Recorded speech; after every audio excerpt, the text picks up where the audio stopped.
Now that you have completed the data analysis and database design steps, you can move on to constructing the Microsoft Excel import workbook, which will be used to import the fatigue test data. For this part of the training, you will need the fatigue test data and blank full Excel template, Excel workbooks. You can download these from the tutorial resources on the Granta MI page in the ANSYS Help Center. First, let's take a look at the raw test data again. Before this data can be imported into the new fatigue test data table, it needs to be structured and classified into a format that is consistent with the database schema. For example, the column Test Temperature contains a pair of values, separated by a /. One of these values is in degrees Celsius, and the other is in degrees Fahrenheit.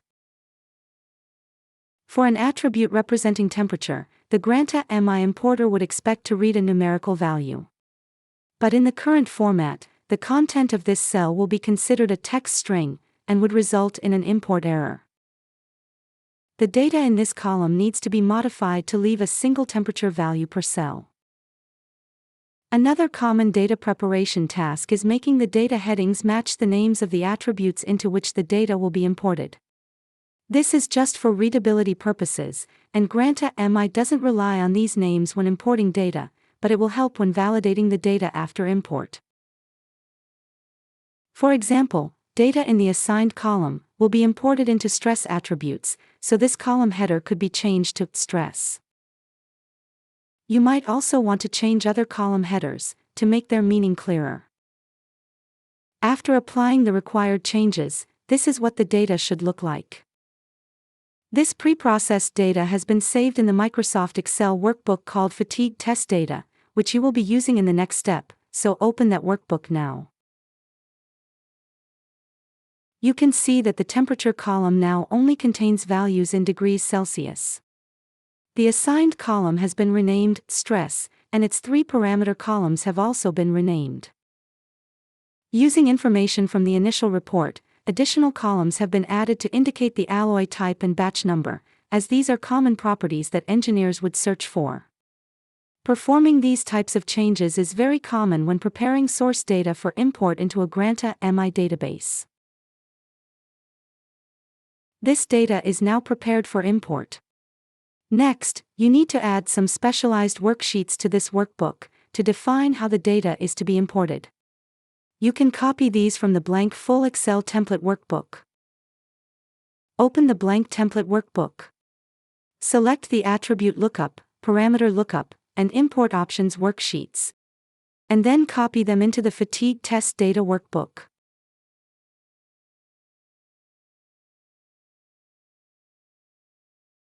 You can now close the blank template. How are these special worksheets mapping our test data into a format that Granta MI can recognize?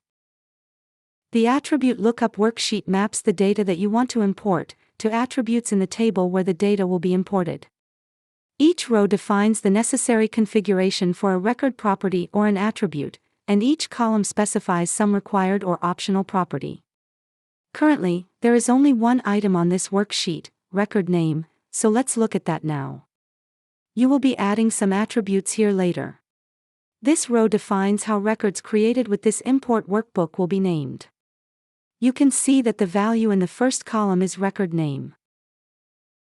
Data type is set to RCN for record name. The worksheet column specifies the name of the worksheet where the data that will provide the value for the record name is located. In this workbook, this is the data worksheet, so replace the value that was copied from the blank template workbook with the text, data. The data range column identifies the named range that will be used to reference this property. The named range for the record name is MI_record name. It is good practice to use the prefix MI for all the named ranges that are used by Granta MI tools. This will help you differentiate them from other named ranges that may already be in the Excel workbook. Now copy the MI record name text from this cell to save typing it in the next step. Open the data worksheet. Select the cell containing the specimen number data in the first data row. Then select Formulas, and define name on the ribbon. Paste the copied MI record name text into the name field. And set the data worksheet as the scope. You can see that the cell containing the specimen number is now mapped to the MI record name named range. In its current state, this import workbook contains the minimum information necessary to create one new record, with the specimen number as the record name. Let's test this by running an import in the MI Import web application. Save and close the fatigue test data workbook, then open MI Import in your browser. Start by dragging and dropping the fatigue test data workbook onto the Files pane. Then, open the Import Location panel, and choose the fatigue test data table in the MI blank database. Now, click Import. The History panel on the right provides details of the import job. It looks like it has been completed successfully, and one new record has been created. Return to your bookmarked fatigue test data view in MI Explorer. You can see that a new specimen record has been created. As you have not yet defined any information about how to read the fatigue test data from the import workbook, this new record does not contain any data. Now let's define the required information to allow our test data to be imported from the workbook. To do this, you need to define the required attribute lookup information, and named ranges, and this is covered in the next part of this training.